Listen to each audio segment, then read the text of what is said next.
Welcome to Bob Tales. Join Bob for a new folktale adventure every day, packed with fun and inspiration.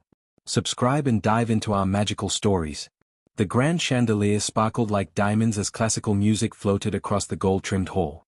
Waiters in bow ties and guests in gowns glided past each other, their laughter a soft clink against the wine glasses. In the far corner, on her knees with a mop in hand, was a woman dressed in a faded black uniform, hair tied, hands gloved, and gaze low. But her eyes held fire. No one noticed her, or so it seemed, until a pair of expensive shoes stopped in front of her mop water. The man was tall, clean-shaven, dressed in a midnight tuxedo that looked custom-made. He looked down at the woman scrubbing the marble floor and raised an eyebrow, tilting his head. "Excuse me," he said smoothly, "are you the one they said just arrived from overseas?" The woman froze. She slowly looked up. Her rich brown eyes met his curious ones. For a second, something shifted. The man saw elegance in her posture, something noble in the way she blinked. The woman frowned. "No," she replied, returning to her work. But the millionaire didn't walk away.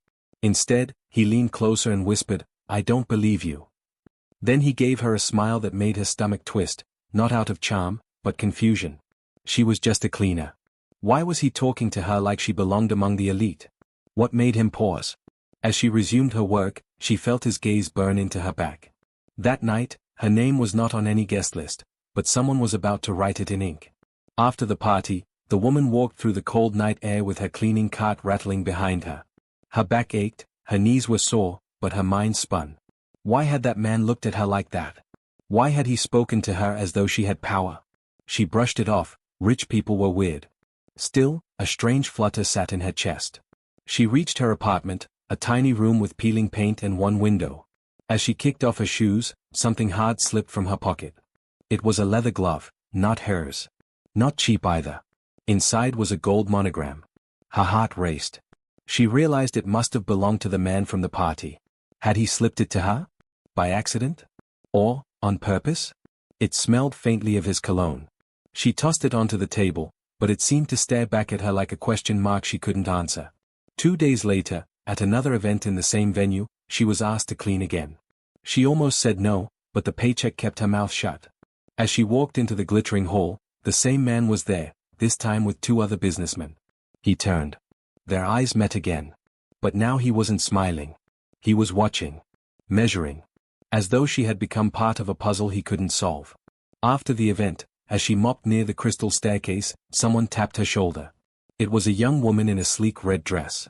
"He asked me to give you this," she said, handing her a folded card before slipping away. It wasn't addressed, but the card was thick, elegant. Inside was a single line, "Saturday. Same place. Don't wear your uniform." Her breath caught. Her hands trembled. She didn't know why she obeyed, but when Saturday arrived, she showed up in a long, simple black dress she'd borrowed from her neighbor. No makeup. No heels. She stood out in her plainness, but that didn't matter. When she walked in, people stared. Not because she was familiar, but because she looked like she belonged. The millionaire walked toward her, wine glass in hand, and smiled like she was a secret he was keeping. "I knew it," he said under his breath. "You're not who you pretend to be." She was about to argue, but he continued, "You look like someone they'd write a book about." She didn't know what to say. She didn't want to play his game, but something about the way he looked at her made her heart jump.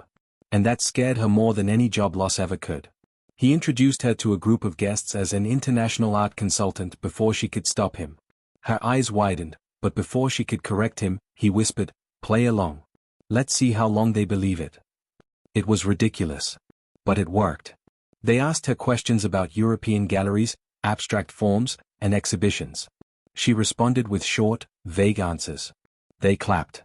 They laughed. They were convinced.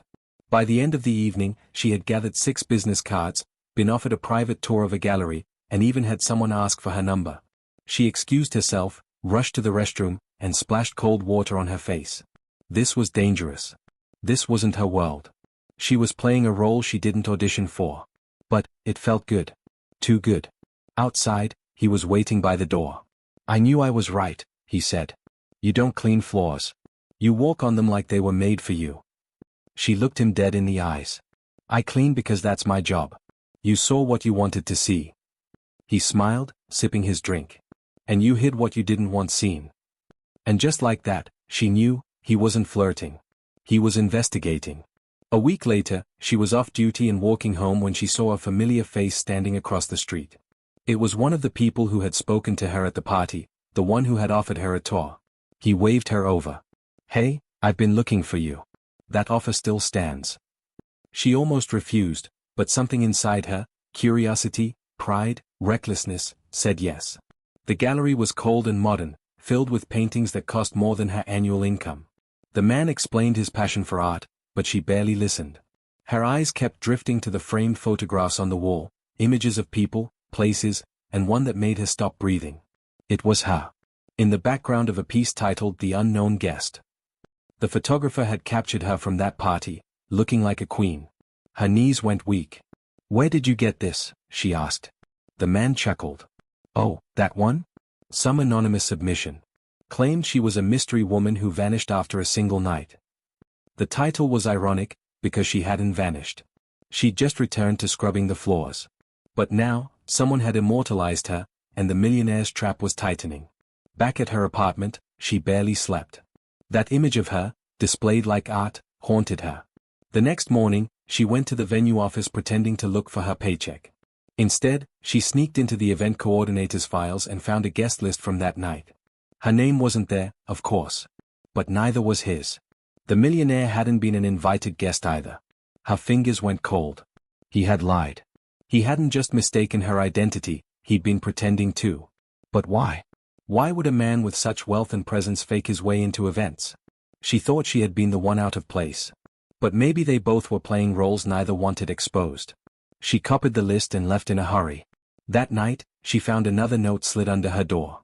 This time, it read, "You're not the only one who hides. Let's meet. Rooftop. Midnight." Her heart raced. If she didn't go, she'd regret it. If she did, she might not return the same.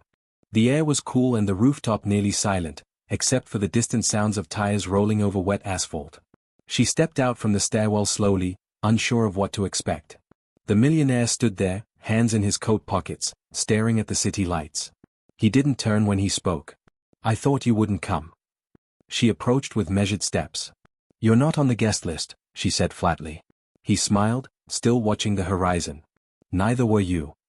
A pause lingered between them before he added, "So, why did you pretend to be someone you're not?" Her jaw clenched. "I didn't pretend. You're the one who lied." He turned to face her finally, and the usual smirk was gone. "I never lied. I just never told the truth." Then he did something unexpected. He reached into his coat and handed her a small envelope. Inside were photos, of her. Walking to work, cleaning, sitting alone eating a sandwich on the curb. "You've been watching me?" she asked in horror. "No," he said. "Someone else has. I intercepted these." Her breath caught. Someone was watching her, and she wasn't even the target. Inside the envelope was also a blurry photo of another woman, similar to her in appearance, but sharper in posture, more regal. The millionaire pointed at it. "They think she's you. Or you're her. Either way, someone's looking for her, and they're watching you instead." She swallowed hard, her mind racing. Why would anyone think I'm her? He hesitated before saying, "Because she disappeared a year ago. Vanished. After a scandal involving art theft, missing millions, and a betrayal no one saw coming." The woman blinked rapidly. "You think I'm mixed up in that?" "No," he replied. "But they do. Or they want you to be." Her skin crawled. She'd cleaned rich people's messes for years, but now she was being mistaken for one of them, and that mistake could kill her. Back in her room, she pulled out an old cracked mirror and stared at her reflection. For the first time in her life, she didn't recognize herself. Was it possible this woman, this mysterious stranger, really looked like her? Or was it more than that? Was someone trying to plant her into a bigger story she didn't belong in? She turned on her old laptop and began searching. She looked up art theft cases, missing heiresses, news articles. Then she found it, a news piece about a woman named Elise, last seen at an auction house gala. Her resemblance was chilling. Elise was wealthy, ruthless, and allegedly betrayed her own family in a billion-dollar scandal, before vanishing without a trace. And now, somehow, she was being pulled into Elise's shadow. Suddenly, her every step felt like it was part of someone else's script. But whose? She went back to work the next day pretending everything was normal. But as she scrubbed the ballroom floor, she noticed something strange. A red smear under the stair rail. It wasn't wine. It was blood. Faint, but real. She looked around, no one else seemed to see it. She followed the trail with her eyes. It led to a private door, one usually kept locked. Today, it was slightly ajar. She slipped inside, pretending to be tidying. The room was small and windowless, used for equipment, maybe. But the smell was wrong. Like rust and silence. On the floor, tucked under a stack of folded tablecloths, was a small badge. It was from the security staff, someone who hadn't shown up that day. Her heart pounded. Someone was hurt, or worse. And it had happened during the party. But no one had said a word. She rushed out and locked the door behind her. Someone at that party had spilled blood. And she might be next. She stormed into the millionaire's office, not caring if he was in a meeting. "There's blood in the ballroom," she hissed. "A security badge too." He didn't flinch. He stood up and shut the door behind her. "I know." Her eyes widened. "What do you mean you know?" He sat back down. "Because that guard was following you." Now she staggered. "What?" He nodded solemnly. "You're not just being watched. You're being tested. Whoever is behind this thinks you're Elise. And they're waiting for you to slip up." She backed away slowly, voice trembling. "I'm not Elise. I don't know anything about her." "I believe you," he said. "But they don't. That's why we have to make them." Her breath caught. "Make them what?" His eyes gleamed. "Believe that Elise is back." Against her better judgment, she agreed. The plan was dangerous, but refusing felt worse. The millionaire would guide her, protect her, but she had to step into Elise's shoes. Not permanently, just enough to draw out the people watching her. Just enough to expose who wanted her silenced. She was trained in speech, posture, even eating etiquette. It felt ridiculous. But every time she looked at Elise's photos, she realized how convincing she could be. The only difference was motive. Elise was a manipulator. She just wanted the truth. Her first appearance as Elise would be a private collector's event. It was invitation only. When she walked into that room, dressed in red velvet and diamonds borrowed from the millionaire's safe, all heads turned. Someone at that party knew the truth. Someone was watching. And someone was about to strike. Halfway through the night, a waiter approached with champagne. She accepted the glass, then hesitated. Something in her gut screamed no. She handed it to the millionaire. He sniffed it, then poured a few drops onto a napkin. The cloth sizzled. Her stomach flipped. Someone had tried to poison her. But the attempt wasn't loud or messy, it was quiet. Clean. Professional. Whoever wanted her gone was smart. And desperate. She remained composed, whispering into the millionaire's ear, "It was meant for Elise. Not me." He nodded grimly. "Then we need to find who thinks you're her badly enough to kill for it." The rest of the night she walked with a smile, as if nothing had happened. But inside, her mind raced. Death had brushed past her, and it smelled like champagne. When she returned home, the mirror in her room had writing on it. Lipstick. Elise never hid behind men. Neither should you. She gasped, backing away. Someone had been in her apartment. Her privacy was gone. Her safety, an illusion. She called the millionaire in a panic, but he didn't answer. That night, she didn't sleep. She sat up with a knife in hand, watching the door. When morning came, she went straight to his office. But it was empty. Ransacked. Files gone. Laptop smashed. Blood on the handle. No sign of him. Now she was truly alone. The only person who believed her, gone. And the world still thought she was Elise. She ran from the office, heart hammering, eyes darting. The city didn't look the same anymore. She wasn't just a cleaner trying to survive, she was a target in someone else's game. The crowds on the street didn't comfort her, any face could be the enemy. She caught sight of a black car following her reflection in a storefront window. She turned sharply into an alley, took side streets, looped through a market, and doubled back, until she was sure she lost them. Her breath burned in her throat. Her legs ached. Her instincts screamed. She had no place safe to go. Elise's shadow stretched too far, and it was swallowing her whole. At the edge of the city, she found a rundown motel. She paid in cash, didn't give a name, and barricaded the door with a chair. Then she cried for the first time, not from fear, but fury. Whoever had started this had taken everything from her, and now, they wanted her to vanish too. Chapter 16. Ghost in the Archives. She couldn't just wait. She had to fight back. That night, she broke into the city archives. She needed proof Elise ever existed, something concrete. Something the world couldn't fake. Hidden between legal files and corporate reports, she found a restricted file labeled E. Valin, sealed. Her heart leapt. Using a forgotten password the millionaire had once scribbled for her, she cracked the file open. Inside were deeds, bank records, property lists, and a series of transactions made under Elise's name long after she supposedly vanished. Someone had been impersonating Elise long before her. But why? One record stood out. A large transfer, nearly the size of a small country's fortune, had moved into an anonymous shell account just a week ago. Signed, E. Valin. That meant one thing. Elise was alive. At dawn, she returned to the mansion, the same one where she once mopped floors, only this time, she didn't enter as a cleaner. She entered as a ghost. Dressed in Elise's red dress, hair up, posture confident. People stared. Some with confusion. Others with recognition and fear. A woman stepped forward. Tall, elegant, confident, her presence striking. "Elise," she whispered. But the woman only smiled. "No. But I know her." There was a silence between them, charged and dangerous. "Then you know I'm not her," the cleaner said. The woman leaned close. "That's why you're still breathing. But you've walked too far into the fire now. If you want to survive, disappear." She slid a card into her hand and walked away. When the cleaner looked down, the card simply said, "Tonight. 10 p.m. Old Theater. Come alone." Beneath it, in tiny writing, "Elise will be there." The old theater was abandoned, its windows shattered, its seats covered in dust. She walked in alone, the door creaking shut behind her. Spotlights suddenly flared to life, casting long shadows. At the center of the stage stood a woman, her mirror image. "Elise," she said aloud. The woman grinned. "Not quite what you expected, eh?" The resemblance was terrifying, like looking into a future that never belonged to her.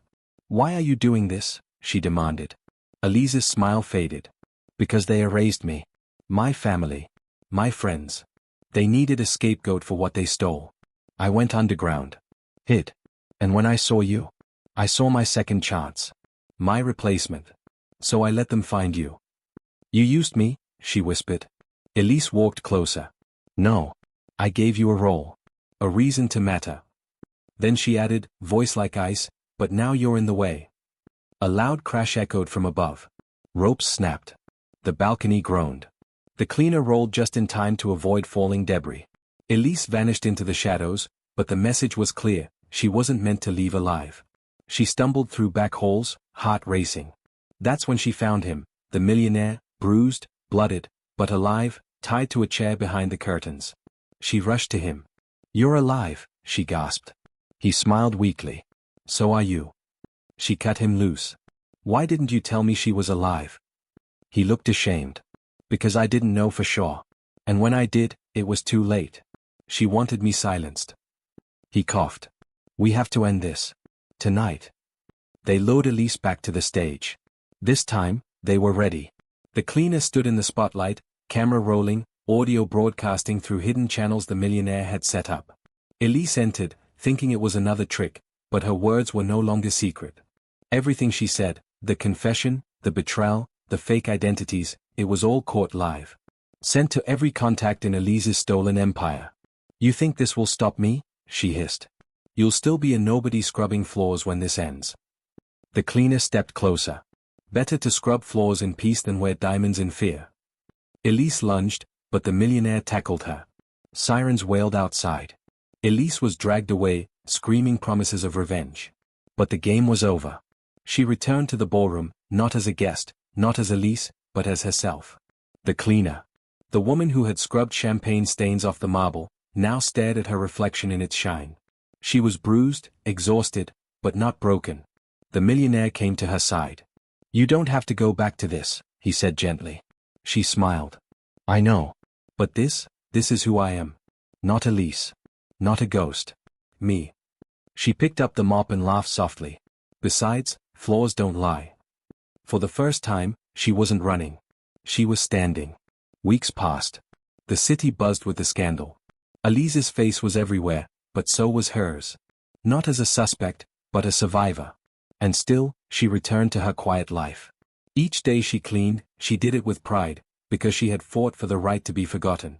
But one night, as she swept near the ballroom again, she noticed something strange. Her name was on the guest list. Printed in gold ink, under a single title, Honored Guest.